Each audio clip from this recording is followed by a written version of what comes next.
I've been here since about 10 a.m. today. Just been working on some mix tweaks for a band. I think like my mornings always start with me kind of getting as many tweaks in as possible, because bands send you stuff at like all sorts of hours. There is no like start time. So yeah, I think I got some mix tweaks like 2 a.m. last night, and I was like, okay, I'll come in early, get them out of the way, and then I can just focus on some Dead Nature stuff today and just kind of focus on writing more than anything. But yeah, no, it's cool. It is. It's nice to kind of have a place where I can just come in whenever I want and either write for myself or work with other people. That's. How long have you been in there? The studio? I've been in here for 2 years nearly. Wow. Yeah, so quite a while. And so I used to live in London before when I was in a band called Spring King. And then when we broke up, I came to Liverpool because I studied here. And I set up a studio. The PRS gave me like a production grant called like the Hitmaker Fund.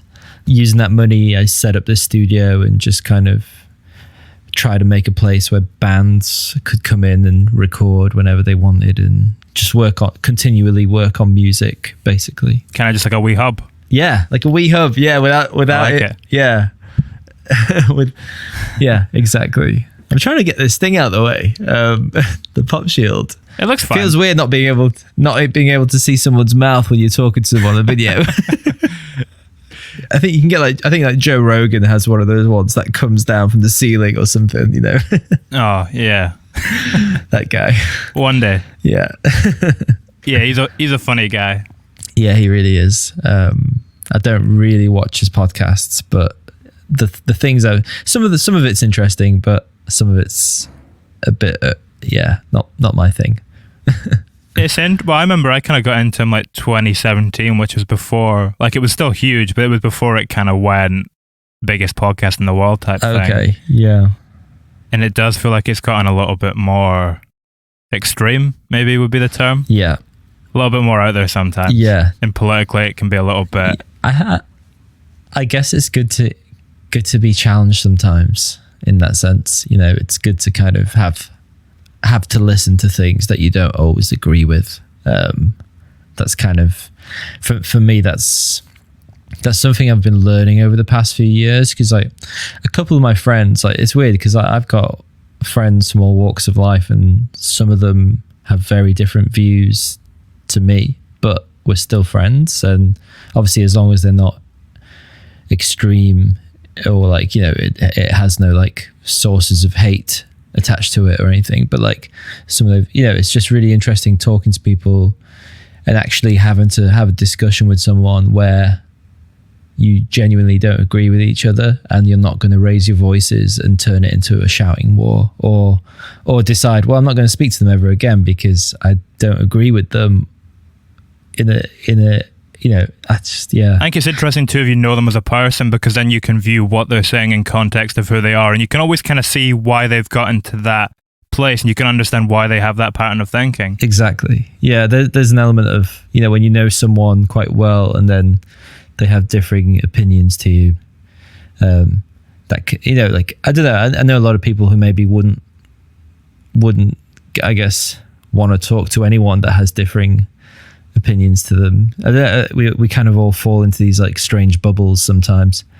More now than ever. Yeah. So especially with like the nature of echo chambers and kind of, you know, our social media just gives us more of what we agree with. And yeah, I try my best to kind of talk about subjects that kind of I feel really comfortable with, but then I have to talk to someone who is the complete opposite on the same subject. But yeah, we digress. I think as well, if you're forced to explain your opinion though and kind of back it up, it then strengthens it. Yeah. Or gives you alternating viewpoints on it, and maybe you shift slightly. Yeah. I think I'm always looking to shift in some way, because if I haven't shifted, for me anyway, personally, like if I haven't shifted a little bit, then I haven't learned anything. And there's always something to learn. You know, there's always something, and maybe it's not something that, you know, it doesn't have to be something extreme, but there's always like smaller, finer details in the conversation where you're like, all right, well, fair enough, maybe I'm wrong on that, and blah blah blah. I think it's good. I think it's. But yeah, how did we get onto that? I have no idea. We're gonna have to press rewind. It links into the record a little bit, because like Ladlands is kind of touching upon that. For sure, yeah. Ladlands is, for me, I wrote Ladlands because on the one side, especially during lockdown, there was so much. There was so much from both sides of the coin, in a way. Like, there was a lot of extremist views on both sides. We had coronavirus kicking off in March whilst Trump was still in power, and you had, a couple leaders around the world who were like saying some pretty mad shit, really. It's like Brazil's president and stuff, wasn't it? Bolsonaro. Kind of just Bolsonaro, yeah. denying what was going on, really. Yeah. Odd Yeah. fashion. Yeah. So, there was so much being said from, to the point where it was even feeding into like close friends and family with misinformation, and everyone was, forwarding information on WhatsApp and Facebook and all these places, and actually to WhatsApp's kind of what's the word? Like respect to WhatsApp basically for putting in that feature now where it says if something's been forwarded many times. They never used to have that, so now it's easier to tell if something is just circulating and if it's potentially bullshit. So yeah, I think Ladlands for me was like, on the one hand, you had people who felt like their powers were being taken away from them, especially during, even though Ladlands was written just before, it was kind of inspired by, I don't know. So basically, I'm really a rambler here. The whole point of the album was it was all written just before coronavirus, like in 4 or 5 months before, because I write in quite big bursts, and so I started in November 2019, and then 2020 by January, February I was done, and then I was just mastering it, and then lockdown happened. So I actually got the masters back like a week after lockdown. But leading up to that point, the whole point of writing that album, there was a lot of like confusion and kind of exhaustion in me. I was very exhausted by like social media at the time, and I was kind of just feeling really burnt out by it all. Watch Me Break Apart is the title of the record, and Ladlands was this specific part of social media where like everyone feels like they're losing control on all sides. Like people who are fighting for the greater good, in my opinion, feel like they're constantly losing control, because there's a lot of, especially with like climate crisis, for instance, like there's a constant uphill battle where there's so much activism and so much kind of energy put into fighting against these huge corporations who are constantly, digging for fossil fuels, and people like that feel like they're losing control of a situation. But on the other side, it's like people on like the far right feel like they're losing control. Everyone feels like they're letting go of something, and their values are being taken away from them, whether it's like patriotic and like or nationalistic values. So I don't know. Ladlands was kind of this combination where everyone just constantly feels like someone's taking this away from me. I'm running out of power. So on the one side, it's like politicians who feel like they're losing control of a situation, especially like power hungry politicians. But on the other side, it's people who are trying to maybe people with like progressive views who also feel like they're losing control. And Ladlands for me was this combination, and so I wrote it from both angles, and you can read the lyrics from both sides. Do you feel like those echo chambers have kind of been enhanced since coronavirus, even though this was written prior to it? Yeah, I think so. I think it's I don't know, like I just feel like every day it kind of gets worse and worse on social media now, and I'm definitely I'm an optimist at heart, but I do feel like things are getting strangely weirder by the day. But then again, like we go through phases all the time, culturally and in society. Like just to like every time there's like a huge crisis in the world, there's always people on both sides. Like I was reading the history about the influenza in the 30s or late 20s, and there were people then refusing to wear masks, and people then saying it was control, and people saying it was and although it was like in the print press and it was all in newspapers and word of mouth, like it was relative to the technological means of the time, people did also feel then like they were losing control of their rights. And I think that will always happen. It's rooted in truth, though. That's the kind of issue with it. Yes, I think.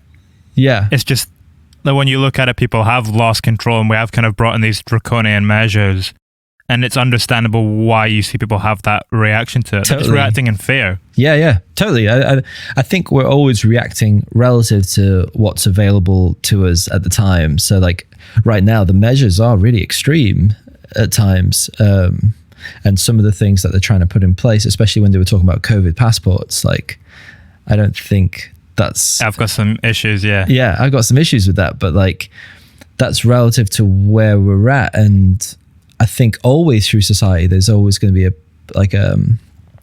there's going to be an uproar to everything, and sometimes it's for the good of it, and sometimes it's like like people who don't want to wear masks, like back in, well, even now, like I still think we should be wearing masks in supermarkets and transport to protect staff. At the same time, that's something that 8 months ago a lot of us would be like agreeing, and like, yeah, we have to all wear masks. But now, I know people who are like, no, we shouldn't wear masks anymore. And like it's funny that line is always shifting. It's not something you can constantly have set in stone for me.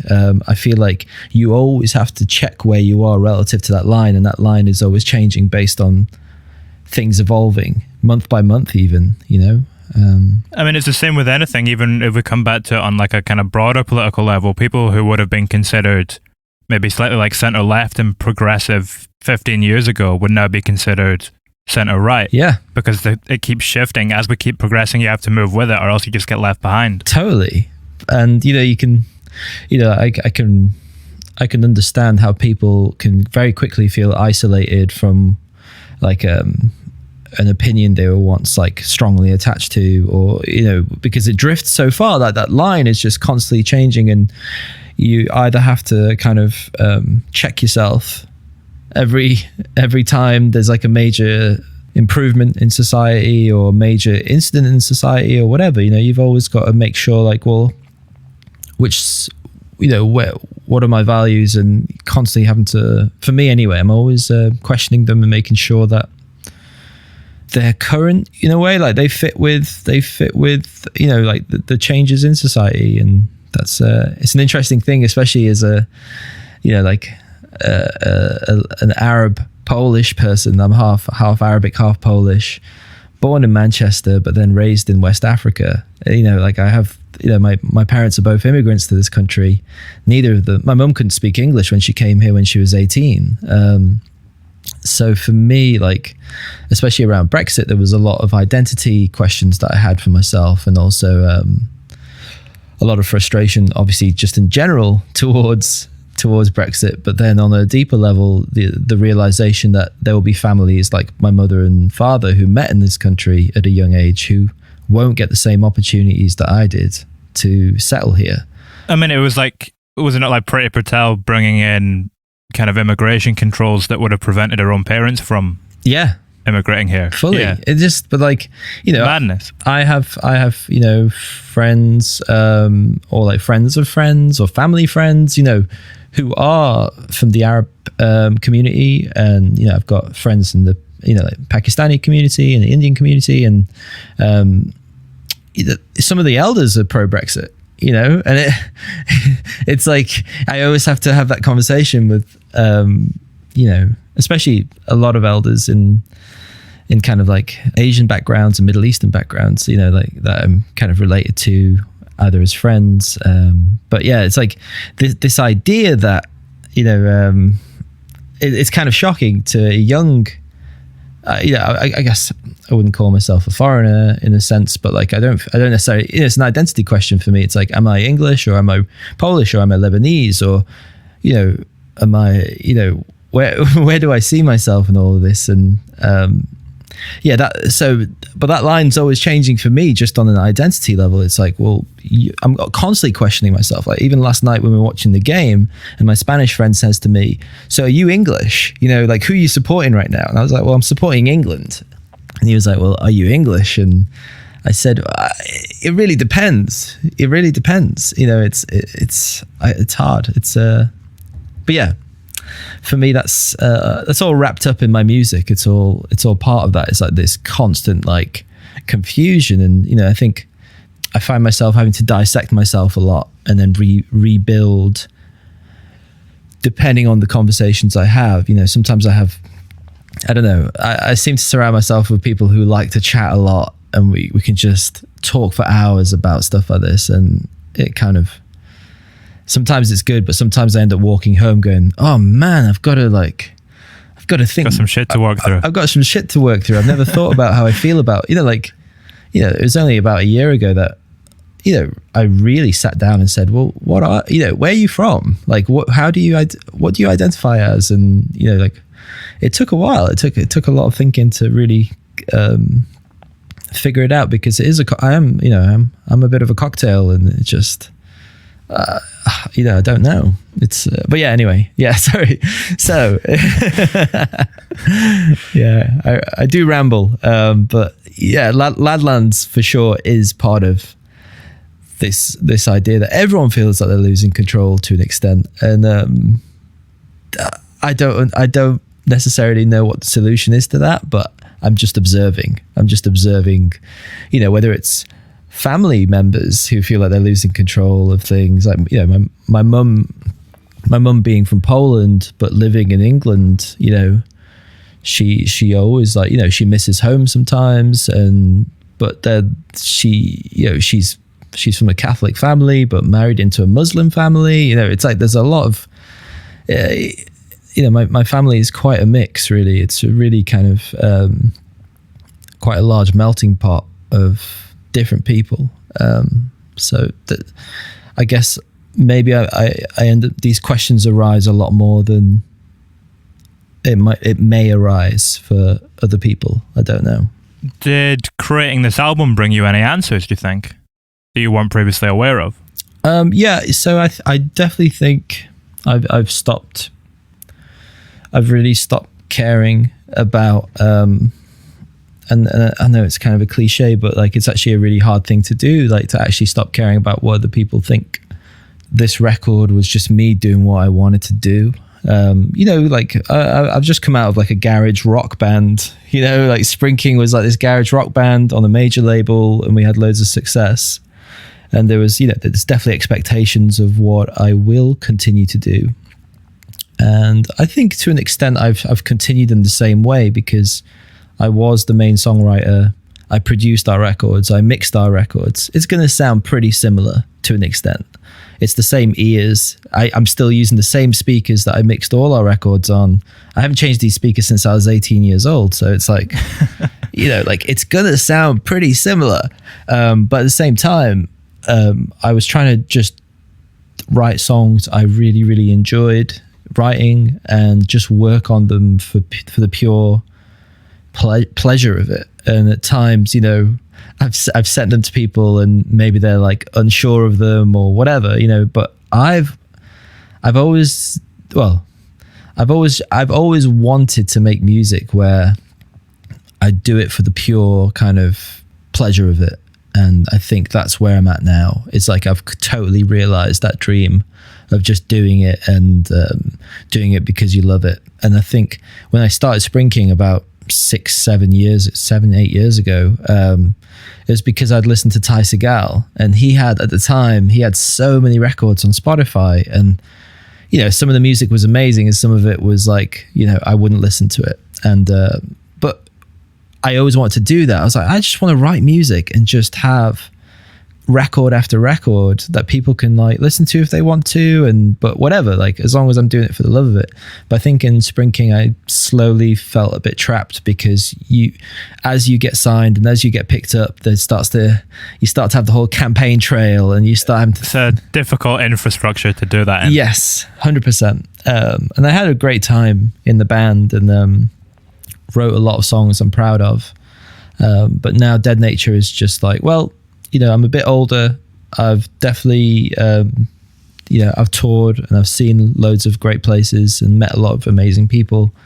And now, like, I feel like my role is to write music I love, purely just to put it out and, maybe tour it here and there.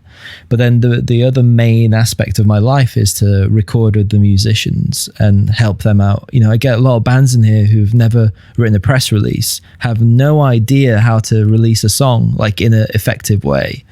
And one thing I enjoy is like bands coming in, spending time together on the track, and then maybe spending 2 or 3 hours just writing a press release together, or helping them out with like people who take photos, or people who make music videos, or like, all right, what's your timeline? What's this? What's that? And because they want to play that game. I think there's different treadmills in the music industry, and I think the one I was on doesn't suit me anymore. I'm trying to take it a bit slower, and then just, I think, I don't know, it's that vintage wine feel. I'm just stewing over here and writing tunes, I think at a different pace. I have a lot of respect for the bands who are out there who are really hustling and like non-stop trying to write, write and record and tour 20, like just on repeat. But I think having done that, I feel like my skills are best used working with other artists more so than focusing on touring like 1,000 miles an hour basically, and doing that constantly. So I think a lot of bands come in and they really appreciate it. They appreciate the time. Some of the bands don't even know what publishing is. They don't know what PRS is. They don't know who's even like collecting their royalties for them, and how that all works. And I think my skills are best used helping people more now than ever. Like when I was in Spring King, I was mixing albums in the back of the van for bands and mixing EPs. At the time I wasn't telling them I wasn't in the studio. I was just sending them mixes, and I was getting into hotel rooms and putting my laptop out and just working. And I rarely drank on tour. I was always thinking about like other things I could do in music, like in terms of like, how else can I help? What else can I do? It was just never enough. So yeah, I've kind of come to this point now where with this album, I'm just releasing it for the pure pleasure of it.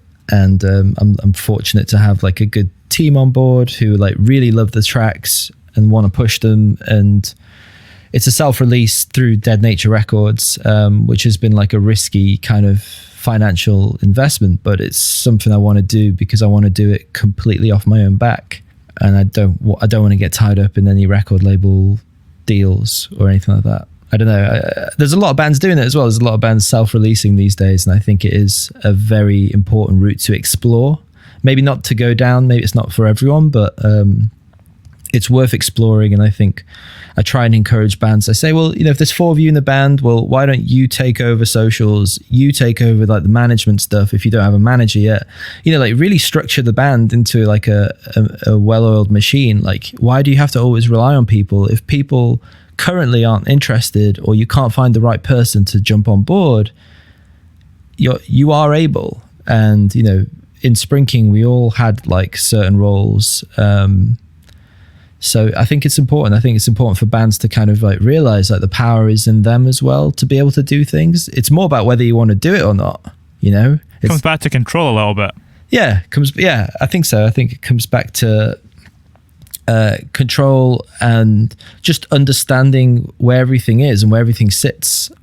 What do you know where everything is around you? Because you have to know. You've got to know how your music not only comes out there, but how it operates and how people consume it. And because the biggest issue that I have with some bands is when they come in, we have a great time recording the music, and then they complain about the label, or they complain about the way it's being processed or managed or whatever. And it's like, well, what do you know about the system? Like, if you don't know about it, you've got to learn. Like, you can't these days, like it's very rare. It's a lottery for you to become a rock star in the sense that you don't have to know anything and you'll make money. Like that's not, you know, I don't think anyone exists like that anymore. It's just not the way it is, you know. And there are a lucky few who maybe, you know, even then, like, you know, I've got so much respect.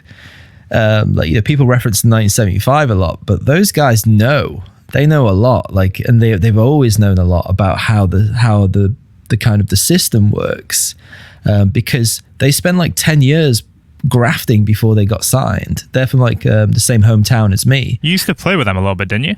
Yeah, so like they came to my house a few times to record Drive Like I Do stuff back in the day. It'll be funny if that Drive Like I Do album comes out now and there'll be some stuff on it maybe that was from that time. I wonder if they will have had it remixed by like some big A-list mixer. That's the that's the way it always goes. But yeah, you know, like even with them, like I've watched them graft for years before they got signed. And they knew what was going on around them completely. So like to act, I guess, to like ignore and neglect the things around you because you just want to focus on the music, I don't think it's enough these days. And it's the sad truth. It shouldn't be that way. Like you should have good systems in place, and there are amazing people in the industry who are there to help you and protect you, but then they're few and far between. So you've got to know it yourself as well. I mean, to use that term rock star as well, if you think about people like, you know, Travis Scott and Drake and stuff, they're businessmen. Yeah. Kanye West is probably the best example of that with what he's done with Yeezys as well. They're all, businessmen. 100%. And that's the thing, like they've only gotten to that point because they've been probably screwed over so many times. Your skin gets thicker and thicker with everything that falls through or messes up or, you know, doesn't come the way it should. It has to. Yeah. Because the alternative is that you give up. If you don't allow it to, you know, kind of harden your armor, you don't have a chance. Exactly. So it's, yeah, you know, I find myself with bands and some of them are heartbroken in some ways because of the situations that are not in their favor sometimes. And, I think it's really important these days that bands try and learn as much as they can where possible and share with each other as well. Like share information between bands. Like how, you know, I get messages all the time like, who's your distributor? Who's your radio plugger? What do you do for this? And I have no interest in hiding that stuff. I tell them straight away. These are the people I work with. I can share your music with them, and if they like it, I'll get back in touch. I'm always up for helping. But yeah, you know, like I don't want to say Dead Nature is the project I do once I've kind of like fully moved on. I still have my head in music in the sense that I want to release music, I want to make music, but I don't necessarily want to do it in the same way I did before. And I think that kind of is that's okay. You know, people think, oh, well, you're going to have to tour. You're going to have to get back on the road. You're going to have to do all these things. And I say, yeah, I do. But like, you've got to do them in your own way. Because the thing that I saw a lot when I was touring in Spring King was a lot of other bands struggling with their mental health. And I was quite fortunate that the way my life has gone, I've been able to kind of protect myself before or learn skills a lot sooner than joining a band. So by the time I was in Spring King, I had already had a lot of skills and techniques to like protect myself and to make sure I was respecting my body and my mind. But like, I know a lot of people who learn that stuff on the road, and that's tough. And it's not a good place to learn that. Not a good place. So, you know, but there's a lot of good stuff as well. You know, we're going into the heavy stuff here, but like, there's a lot of good stuff happening as well. It's just, I think, you know, I'm always focusing on like the stuff that needs improving, or where that line is, and how much you know about the other side, and how much information you have about this and that. And that's always how my head's been. Like I never switch off. Once I've done something, I'm on to the next thing, and I'm like, well, how do I improve on that? And how do I make sure I'm doing it for the pure, like, I guess, like, love of it? You know, I don't ever want to do stuff anymore where I'm doing it gritting my teeth or not enjoying it. And that's cool. That's cool by me. You know, if it means I have to do other stuff on the side, that's fine. I think, you know, there's a lot to be said about like pride and integrity to what you want to achieve, and not not just doing stuff for the sake of it. That period you mentioned in Sprinking, where you're on the road and you're getting into hotel rooms and you're mixing and you're never stopping and nothing's ever enough. The first line on the new record is "I can't sleep at night. The past brought me to my knees." Was that a reflection of that? Was that kind of harkening back to that time a little bit? Yeah, so it's I would say it's really a mix of a lot of experiences. When I was growing up, I lived with my grandma a lot. My grandma spoke no English, just Polish. And I spent many years with her, just like, in my teens, kind of. Was this in Poland? No, this was in England. So my grandma came over to England to take care of me, on and off for quite a few years. And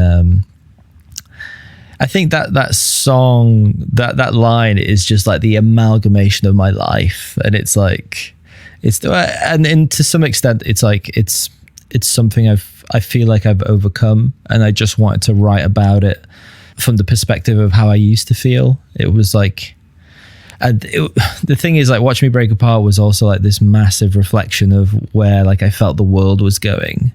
And I was like, well, how do I write about the world without getting political? Because I really, for me personally, like I've always struggled to be quite, I'm not very articulated, and I'm not very good when it comes to expressing my political views in a very technical way. So those songs seldom age well too, though. Yeah, Local, kind of very like on the nose ones don't tend to look too good 20 years on or whatever. Yeah, I guess I think like especially like post punk right now is it's where it's at for that kind of that lyrical expression. But for me, I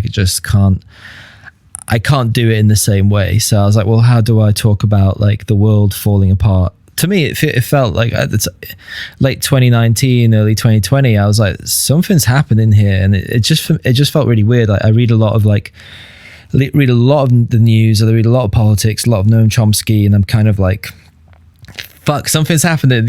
Like this is, everyone. I know every generation says that because there's always stuff that challenges every generation. So everyone always says there's something happening, but this was my moment for my life experience. I was like, something's happening. Like I remember the Iraq War when I was like 15, and like going to the marches and watching Tony Blair on TV and watching them like the first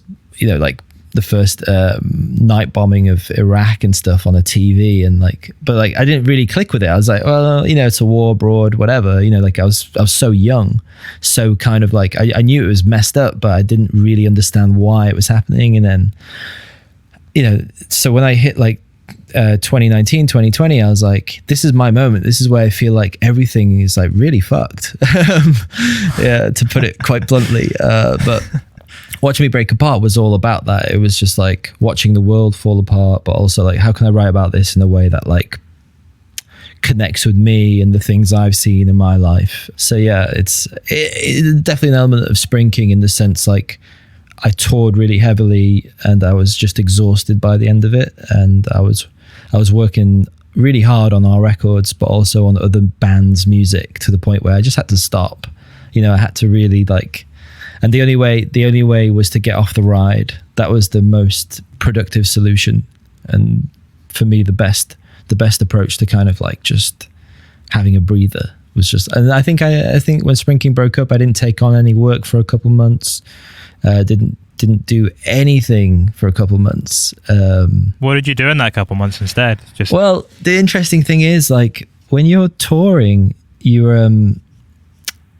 well, for me anyway, and then I know a lot of other musicians experience this as well, but you kind of get sick of listening to music in the way of like consuming new music, because you're either in a studio listening to your stuff 24/7, you're either mixing it because I was mixing it and producing it, so you're constantly obsessed. You're always in it. You're always in it, or you're at a show, so you're watching a support band, or you're doing a sound check, or you're comparing yourself to whatever record is about to come out by another band and all that stuff. So when I was in Sprinking, I used to listen to a lot of music that was totally opposite to what we did.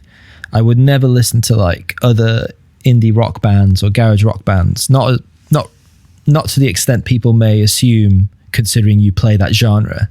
I would always listen to bossa nova, tropicalia, jazz music. I was obsessed with like bebop or like vocal quartets like the Four Freshmen, the Ink Spots, or even like Chet Baker, whatever, you know, like anything that was like the total opposite to what I do. That's what I did. But when Spring King broke up and I decided not to take on any more productions or mixes, all of a sudden like this floodgate opened where I became obsessed with music again. And I had no idea it was going to happen like that. I don't know. I just woke up one day after like a week, and I just pressed play on like a playlist, and I was like listening to some music, and like I think it was Sharon Van Etten, Comeback Kid. Nice. Big tune. You know, it's like, I was like, oh my God, this is what I've been missing in my life. I like completely lost my shit. I was like, I had it on repeat about 100 times maybe in that week. It was just, I couldn't stop listening to it. From that spot, I like spiraled into like obsessing over music again. And I was like, this is what it's about. This is what this has always been about. This has always been about music. And it's always, you know, because I think when you're in a band, like you obviously enjoy yourself and you love, like touring was amazing, and writing songs and getting them on like your childhood dream games like FIFA and Guitar Hero. That's sick. But then at the same time, like there's a lot of like self-deprecation and like, oh, I'm not good enough. We didn't get that slot that we didn't get that festival because we're not good enough, and this is not good enough, and the album's not selling well enough, so we're shit or whatever, you know, like there's a lot of like self-doubt involved. And I think when I just had that period of 3 months where I did nothing, I just became obsessed with like what this is all about, the core of the music industry, the core of everything that we do as producers, mixers, journalists, booking managers, tour managers, whatever. It all spins around music, and that can get lost very quickly, I think. And I think it's because we're all, a lot of us, I'd say like 95% of us are doing this for cheaper than we're worth, and we shouldn't be. In a way, or for nothing, completely nothing, doing it for free. You know, I won't say what label it was, but one of my first jobs as a mixer, a really big label haggled me down to £50 a track. And now where I'm at now, that was 10 years ago. If they had said that figure now, £50 a song, like I would be an idiot to say yes, but like I was so young and so kind of up for it, and you know, all that kind of stuff. But like, yeah, like 95% of us are doing this for way less than we should, or if not nothing. And I think because of that, there is an element of like, you do get a bit jaded, or you feel burnt out quicker because you're doing it and there's no reward for it sometimes. So, you know, it's really that's like another big thing I'm I guess an ambassador of, is like making sure people get credit where it's due and people are financially rewarded relative to what they're doing. You know, it's like, did things change at all for you then when you started to get some form of an income off of music? Yeah, for sure. Like I think this goes back to my own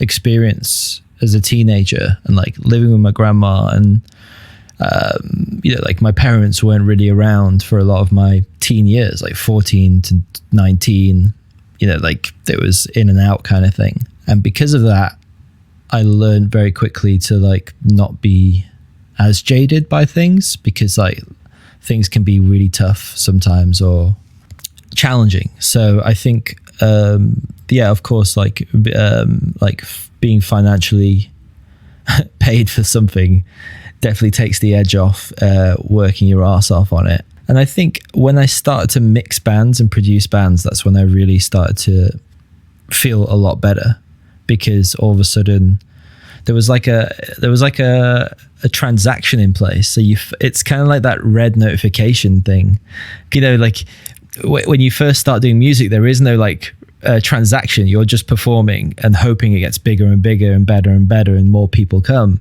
And, you're not really seeing any financial reward for that. But you are seeing like a recognition, and you are seeing like people write about you in a positive way, hopefully, or play you on the radio and stuff like that. But even then, you're still waiting around. And I think the point at which I started getting a lot more mixing and production work was when I felt really good. I felt like, okay, not only is this getting recognized for its creativity, it's also getting recognized as like, there's like a transaction in place, which kind of makes it like an official thing. I felt like I was a professional, like, and that felt good because, like a little bit validated. Yeah. Like it validates you in a different way. It validates you in a way that when you're sat at a table at a pub with your friends, and some of them might have jobs as, what I would call real jobs, because I'm so bad about myself. Like when you're sat at a table and they're like, oh, I do this and this is this and this is how much, like they can do things in their life and stuff, like, and that for me, that was really tough a few years ago. Like even 5 years ago, I was really like, I'd be embarrassed. I'd be really shy to call up and they say, oh, what's your profession, sir? When you're talking about like car insurance or whatever, and you're like, I'm a musician, and you just know it's like this red flag on their system. And that was like, something that I think I'll personally always struggle with that kind of like, it's, like when I met my partner's parents and I had to tell them I was a musician, I felt really like, oh man, I'm going to get absolutely destroyed here. But it didn't go that way. But it's like, it's an internal thing for sure. It's not, I definitely don't see other musicians like that. I just see myself like that for some reason. But yeah, when you are validated financially, it does make it a little bit easier. It makes it feel like, okay, not only can you do this creatively, but you can do it and you can make a living from it as well. So, and it becomes sustainable. Yeah. Because initially there's a lot of uncertainty about kind of getting into this field at the get-go. Yeah. For sure, you take quite a big risk doing it. Like I got my first credit card when I got out of uni, and I racked up about 10 grand. I maxed it out with all Sprinking stuff, petrol, flat tires, quick fit bills, paying for. It's always flat tires. That's what gets you all the little things tires, that you don't expect to happen. They can be like 250 quid, including recovery. It's ridiculous, like it can get. Anything that we needed in the early days, any gear I needed, if we needed to print posters or CDs, whatever, like T-shirts, I was really racking it up and very quickly. And I wouldn't recommend that to anyone because I was very stressed. I was like touring, but then going home and just worrying about my finances because of that. But, in the end, it paid off because I'm here and I'm so fortunate to have a studio. I record bands nearly every day, or I work on my own music now. Like I have no problem with doing that all again, even though it was tough. Would you, if you could go back? I wouldn't. I have no regrets. That's for sure. So that's good.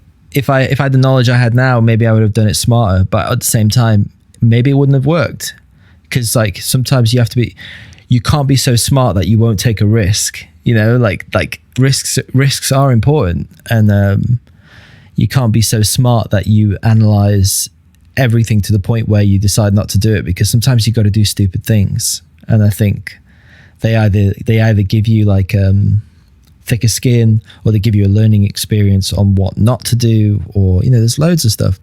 I think failing is really important, and I definitely feel like I failed a lot before I did anything that was recognized by anyone. So yeah, do it. Mess up a few times. Well, I heard you're a believer in parallel universes as well, right? Yeah, I definitely don't believe we're alone. That's for sure. That's I believe in parallel universes. I do believe in alien life, but not in the Area 51 style. But maybe some organisms crawling around on a planet millions of miles I always away. like that theory that they could be all around us, that we just can't perceive them. That's cool. Yeah. Like that, you know, maybe we don't have the right kind of visual spectrum or auditory spectrum to be able to pick up on these things. And we don't know, man. Like I really don't. One thing that really like bugs me is when people are so definitive with what we know and what we don't know, especially in science, where it's always expanding. You know, there are things we know now, but then we cannot categorically always say that we know something. It's just, I mean, if you look back to science of 200 years ago, most of it's wrong now. yeah, Like we've moved past most of it, and there was a point then when you would have had the smartest minds in the world would have been dead certain that this is it. Yeah. This is what we know, and it's totally. But that was, man, going back to it, that's the line. That's that line. And we all, you know, if me and you were around 100 years ago, we'd be like, yep, we're right, and that's the line. And if you're on the other side of it, you're crazy or whatever. And that's always moving. It's always changing. So, you know, it's important to have an open mind to everything, literally everything, except for horrific stuff, you know, that we can all agree on. to come back to the idea of parallel universes. I was going to ask, when you look at what you've achieved so far, are there particular moments that feel like they were very much on a knife edge and it could have gone one way, but it was just fortunate enough that it happened to Yeah, for sure. go a way that feels very important now in retrospect? If we're going back to like the Spring King days, for instance, we were so happy at one point. We were touring with like Courtney Barnett. We just got off a tour with Courtney Barnett, and we'd done South by Southwest, and we were totally cool. Like we were all like, yeah, this is great. We're just touring, having fun.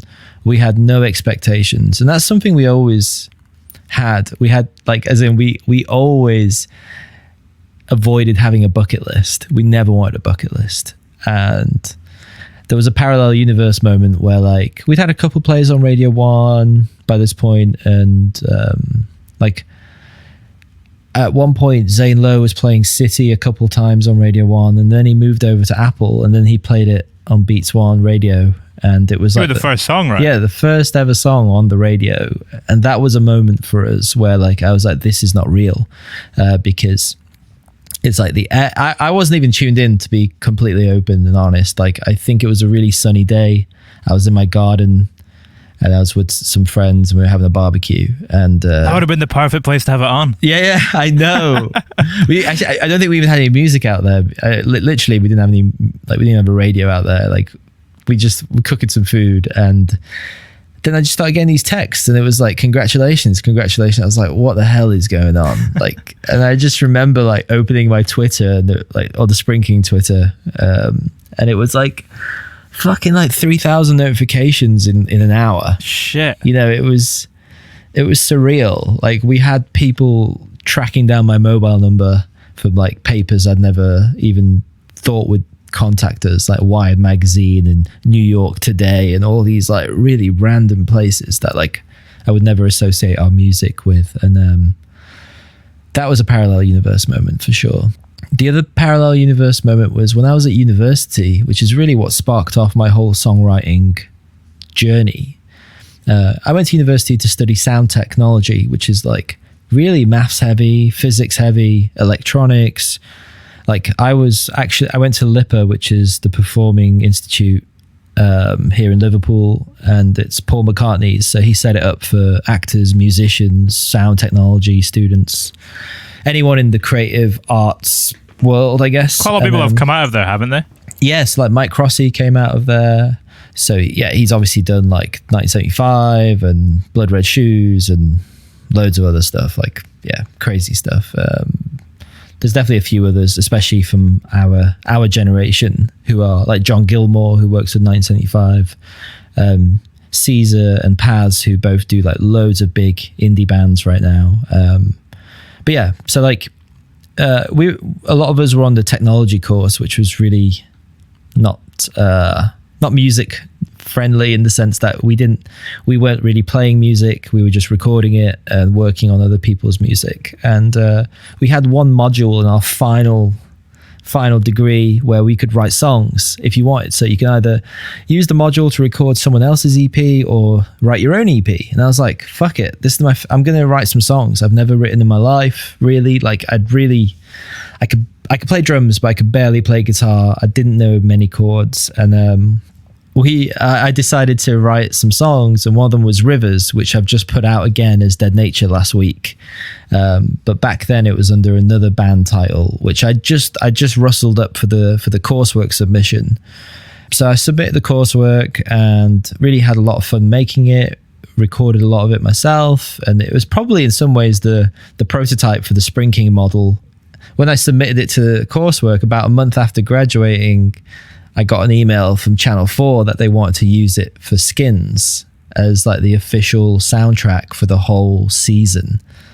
And they were like, it's going to be in the cinema, it's going to be on the radio, it's going to be on TV, it's going to be everywhere. And I was like, yeah, right, I'll believe it when I see it, kind of thing. And in the end, it happened. Like we signed a contract and they paid me like really, really some good money at the time. And that was so surreal. Like it was everywhere.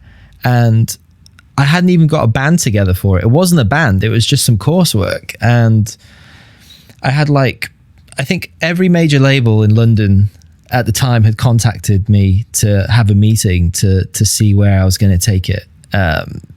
Because they were just like, who are you? Where's this come from? And at the time, Skins was so big. So that was a parallel universe moment as well. It was totally surreal, unexpected. But really gave me the boost I needed to then continue writing songs and learning how to write music.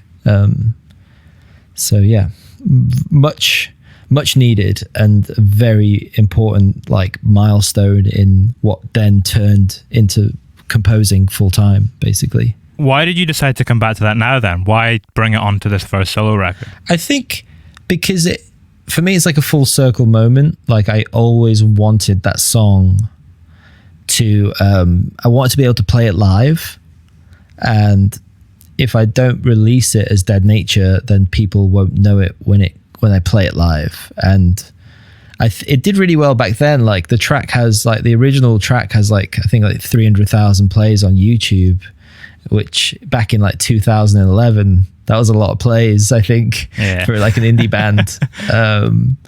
So for me, that was as well as it did in terms of sync, it didn't really do anything for me on an emotional level as an artist for performance wise, and for it to just to be part of my regular songs that I want to play live next year. So yeah, for me, Rivers was, I wanted to get it back in there. And it was also a bit of a little nod to where this is all started from. That was the first song I'd really given a go.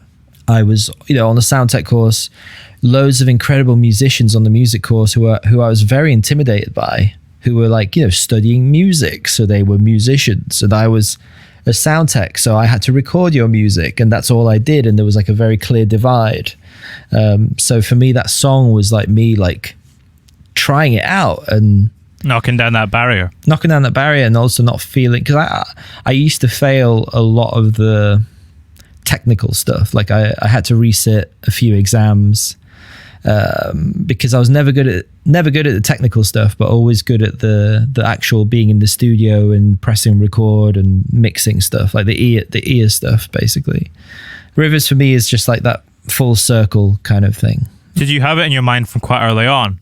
Was it something you kind of had with you as you were working on the other songs that surround it? Yeah, I think there was always an intention to get it out there, and it was just about when. Because I had an EP out before this album, and I kind of didn't want to put it out too soon because I was like, well, I'd rather give people lots of new music first, because there are some people who will know Rivers and some people who won't. So I was like, I'll just put it out on the album, because that way I'm not, I think it's important to give, if someone wants to listen to my music, I'd rather they had 4 brand new tracks that they'd never heard for sure. 100% they haven't heard them kind of thing. But then I've already started writing the second, whatever comes next. I say second album, but it's probably not going to be, I don't know what it's going to be yet, but I have 7 songs already recorded, which, you know, because of this place, like I can just pick up a guitar or drums or whatever, and I can just go basically.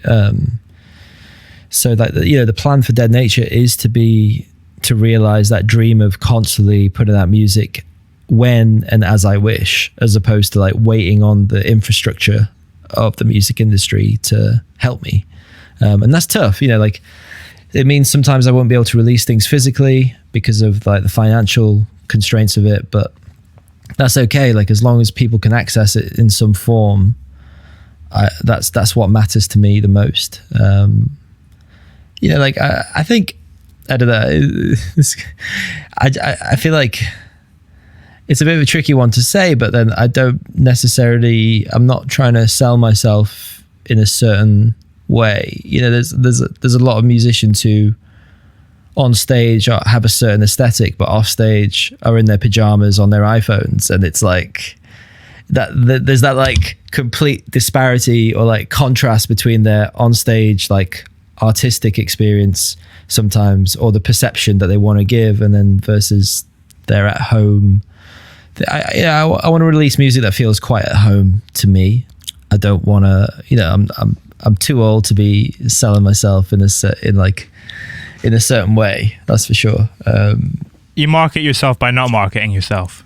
Yeah, I guess that, you know, of course that is an aesthetic, isn't it? But then I feel like it's a less used aesthetic right now. And I don't know if that's even the right word to describe what I mean. I think what I mean is I don't necessarily have any intentions of over marketing myself to a certain demographic or with a certain look in mind. I'm just, you know, like I'm not the most like rock star kind of person, or the kind of, you know, there's a lot of people who do like the anti-social media look, which is like bands who don't have social media for ages. But, you know, a lot of time, like from having spoken to, that feels like a little bit of a gimmick now too, though. Yeah, like, you know, I've spoke to PR companies who have bands on their roster who do that stuff, and it's all planned, it's all strategic, and everything's strategic. You know, like philosophically speaking, everything is a strategy. But I'm trying to avoid the over strategic strategy, if that makes sense. You know, because it starts to feel a little bit clinical. Yeah, it feels.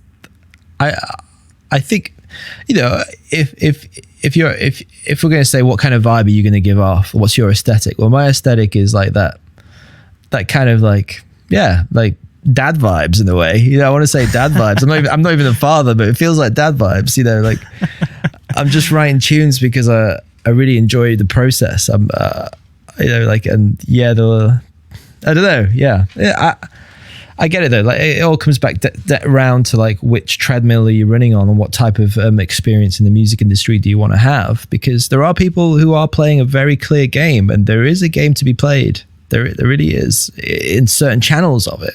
But there's also a lot of people who are releasing music on a very different like wavelength, and that, you know, there's hundreds of channels. There's so many channels in which you can kind of release, and in which you can experience and interact with the music industry. And I think because I was in quite an extreme one before, you know, where you're like quite a well-known upcoming indie band in the UK music scene, and you know, there are like, I had a lot of fun making that music because that at the time that's what I loved making. It's very different. It's very different to where I'm at now, and I can only ever judge myself now based on where I've been and relative to what I've experienced. You kind of mentioned that there can be a slight sacrifice in that you might not always be able to get physical releases or certain other things when it comes to this method of just releasing it as feels right.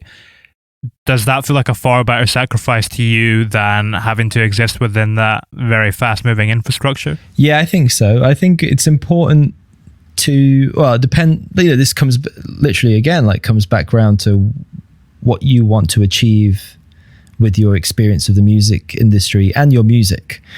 For me now, it's less about like maximizing sales or like getting as many people to the shows, as opposed to like, it's more about me putting out music when I feel mentally like I want to. Like I don't ever want to be at a point where I'm so frustrated because I'm sat on 10 songs and I can't get them out for another 8 months, which hasn't really happened to me to that extreme. But I know bands who've been sat on their music for 2 years. And I spoke to a guy recently like that, and he just said it drove him up the wall. Yeah, it breaks people. It really breaks people, and that's not what music's about. So, well, for me anyway. I've always got to put in the disclaimer. This is for me, you know, this is like how I want to experience music. And some people it's like, well, that's just the way it is. And there's a strategy and everyone's got to be on board and you got to maximize your ticket sales. And 2 years is the perfect amount of time. And for me, it's like, okay, but what I want to do is just put out music when I feel good.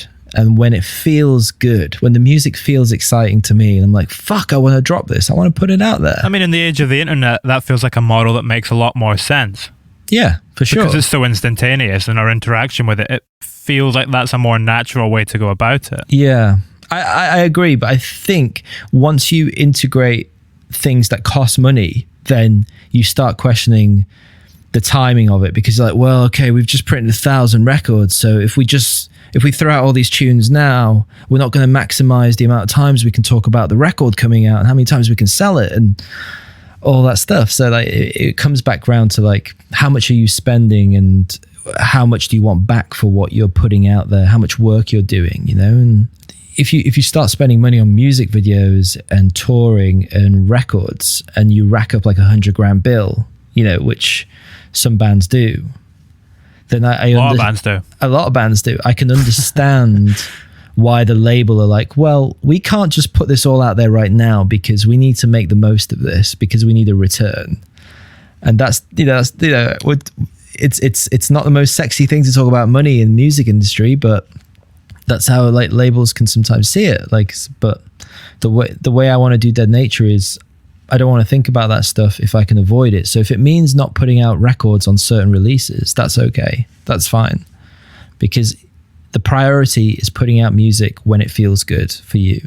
That might not be the most hype thing, because I think, you know, there is an element of like, when you are paying for like videos and records to be made and there's like a lot of investment in you, you also want to maximize the hype in you so that it all kind of peaks at the same time, like a conductor at a philharmonic, you know, you want it all to like crescendo at the same time and drop together and whatever. But I'm trying, you know, like I personally feel the way I feel inside is like much more aligned with just putting it out for the pleasure of it now.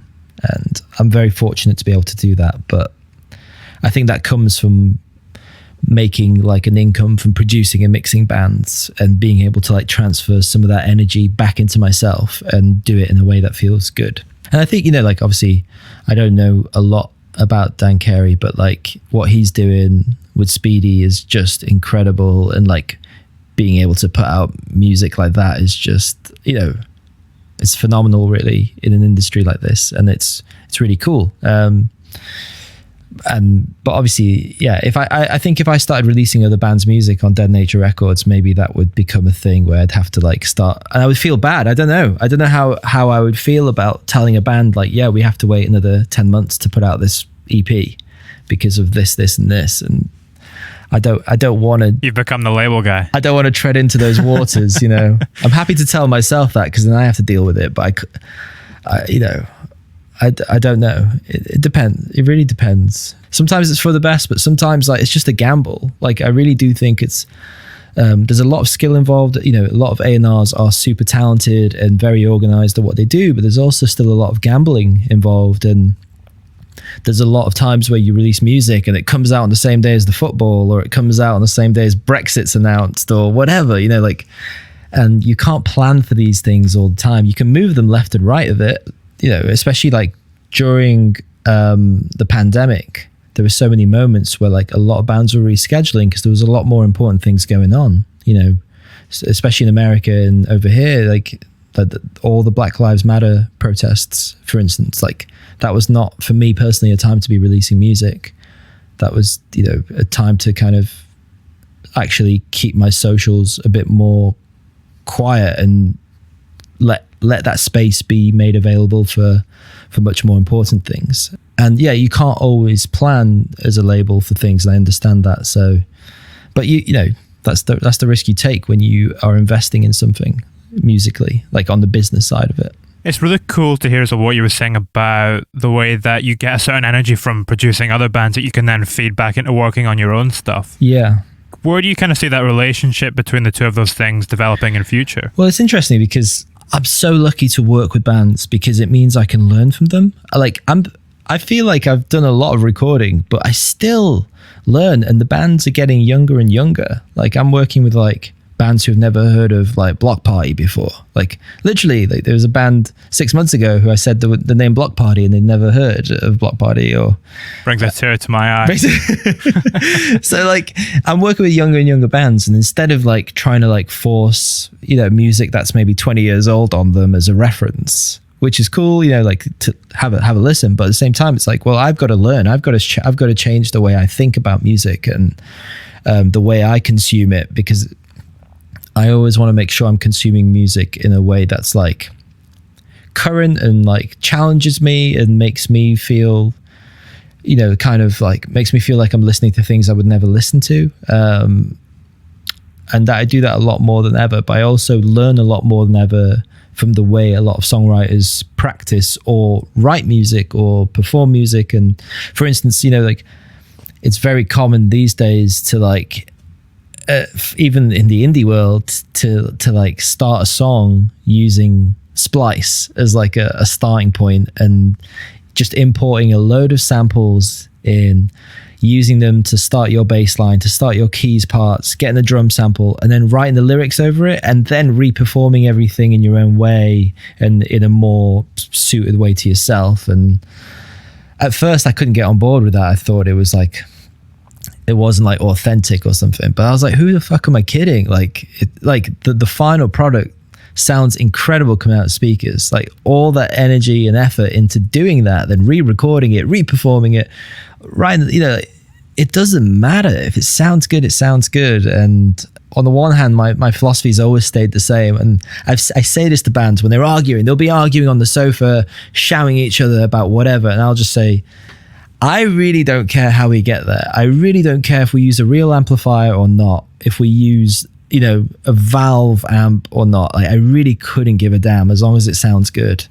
But one thing that's challenged me is learning how they write. Like the way bands are writing these days is just like it's totally different to how I would have written songs. And I didn't really write songs in an orthodox way either, but I feel like more so than ever it's like way heavier sample based, like just picking up loops from everywhere. Even for indie bands, you know, it doesn't have to be electronic or hip hop to do that these days, and that's really cool. I think that's really exciting. And yeah, feeding that into Dead Nature that's what excites me. So like my next record, whatever I do next, I'm actually at the moment compiling a set of challenges to what I can do with the record. So like perhaps no real bass guitar at all. You're not allowed a real bass on the next set of songs.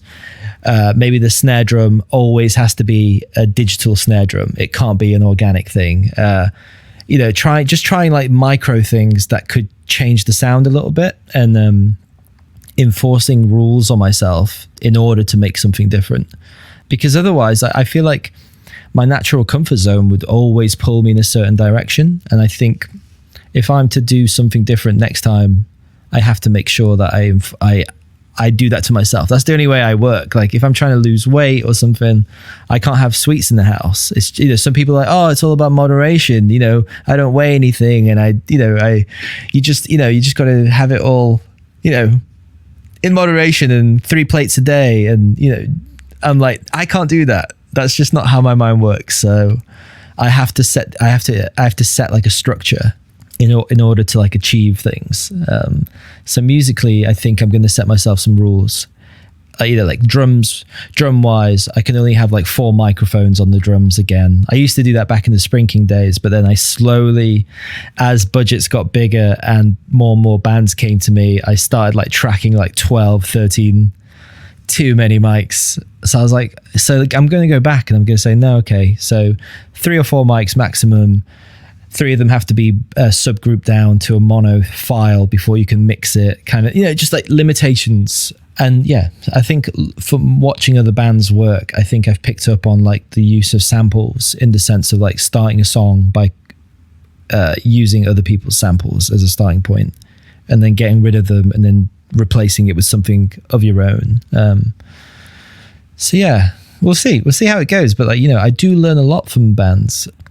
I think it's good to just kind of stay open-minded to like younger people. Like I keep saying young, and I keep saying I'm old. I'm only 32, but I do feel like sometimes that difference is made very apparent, especially when you're comparing musical tastes, and you haven't heard what they're listening to and they haven't heard what you've been listening to in your life, and I think it's important to kind of bridge that gap as much as possible.